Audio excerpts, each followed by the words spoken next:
Welcome back to Dive Twang. I'm Dave. We got a slow kind of B minor bluesy thing here today, and I want to give credit and kind of mention Rory Gallagher's influence on my playing and many others, and wasn't quite as recognized in the United States in the '70s mostly in his career as he was in the UK, but kind of a a player's player, right? If you haven't had a chance to listen to some of his playing and you really like, rock blues stuff, and definitely check it out. Also, I'd say Gary Moore and uh, Robin Trower also, have a lot of really strong examples of this kind of real exacting way of targeting certain chord tones, which is what this short video today is really about. I'm not going to show you what to play today, but I'm going to show you where to look for the buried treasure, okay? And, warm up on some B minor pentatonic. That's going to work across this practice loop.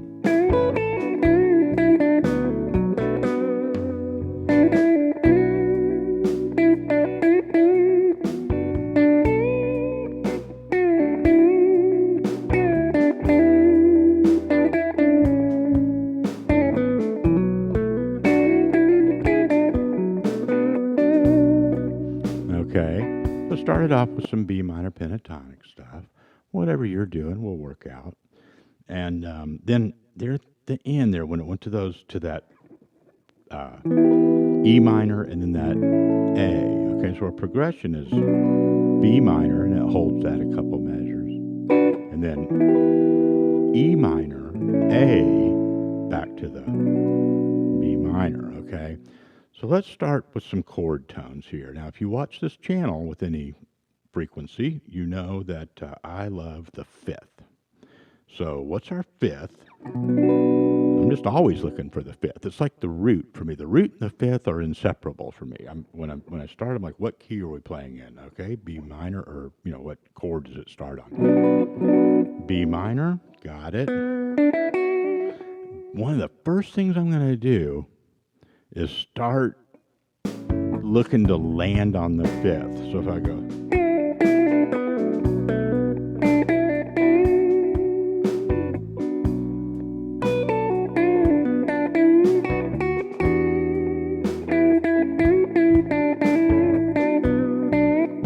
even if I'm just using that basic minor pentatonic shape, that one's one, doesn't matter if it's major or minor, by the way.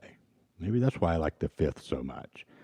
It's the third that determines whether a chord's major or minor. So the root in that fifth, once you know kind of iconically, visually, and intuitively, and in muscle memory, where those fifths are. See, there's the lower octave. Okay. Now, you can just kind of go right after them, or you can, end phrases on them. That's what I like to do a lot. But sometimes I'll go right after it.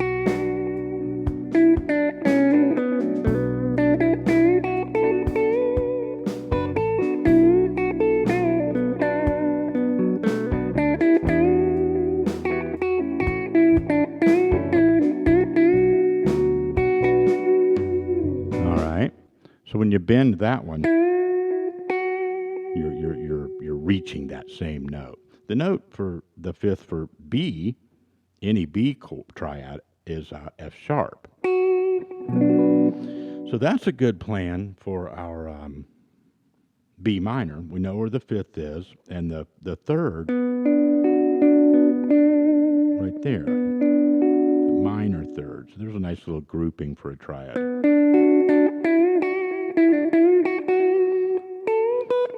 There's our root.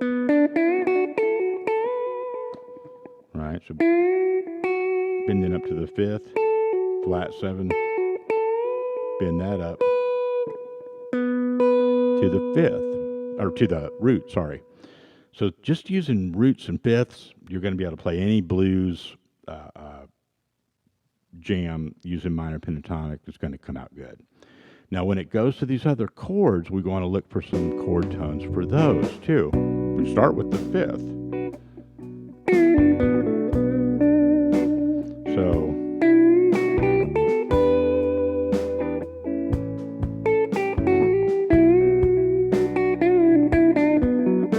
So fifth for the B minor.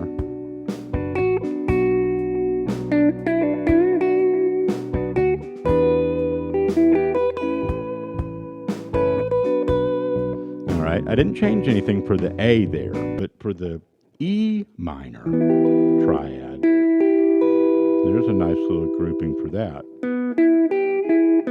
That one too. Just separate out pieces of this E minor.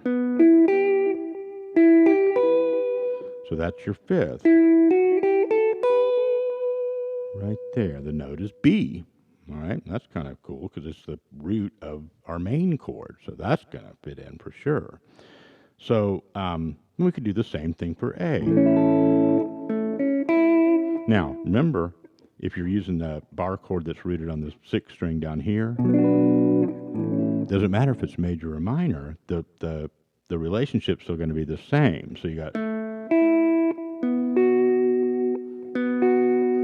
so we've got our fifths then would be, then for the E minor,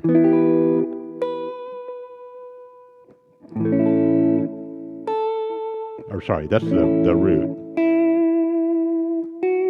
Okay. I wasn't saying the names of them because I think if you just kind of throw around labeling everything too quickly, it just kind of confuses you. But, okay, out of context, those sound kind of, related in a strange way, but listen to that when you put the track on.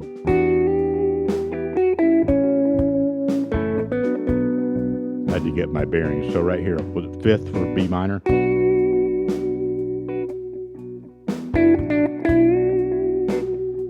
Go up to the fifth for E.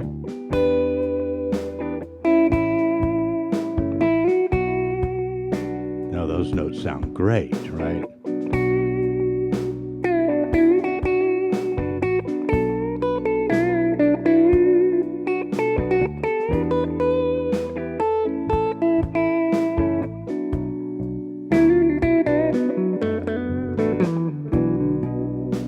Okay, so that's a pretty solid example of the process that you can, use to locate these things. And hopefully that made sense. Now that's, again, I didn't just show you licks, showed you where to look for these target tones, right?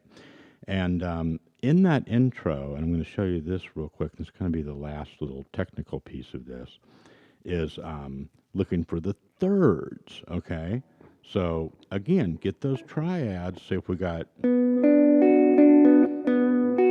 there's the root, there's the fifth, so our third is, that's a minor third. Then for the E minor, we go through a similar process. Root, fifth, third.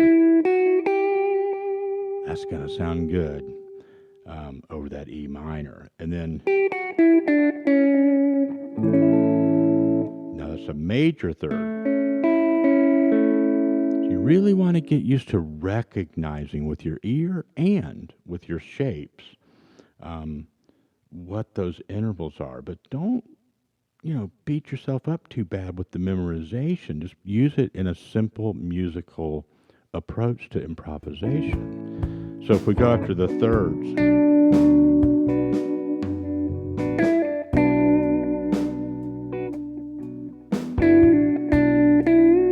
went up to the fifth,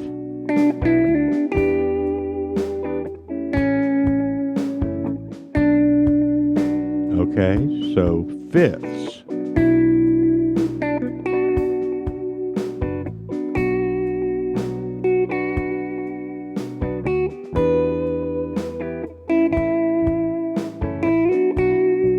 Thirds.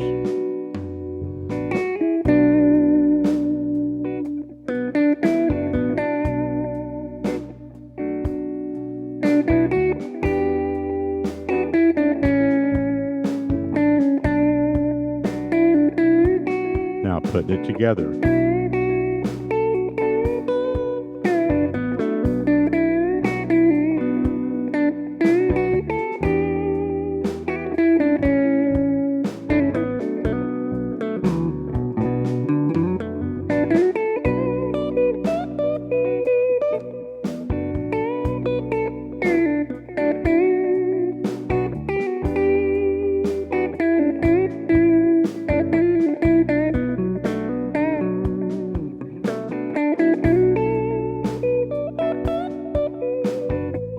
Root,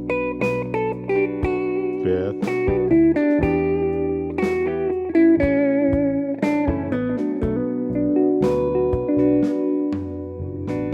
okay.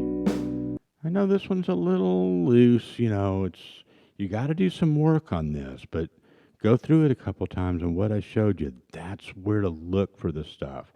Then kind of work on filling in with those, scale sequences and pentatonic stuff, in between those. And you'll really feel a shift in your playing where you really emphasize those changes in a different way and you're not always just kind of bending that same blues scale thing. Nothing wrong with that. There's some people out there that have made some of the most beautiful art in the world just using that blues scale, right?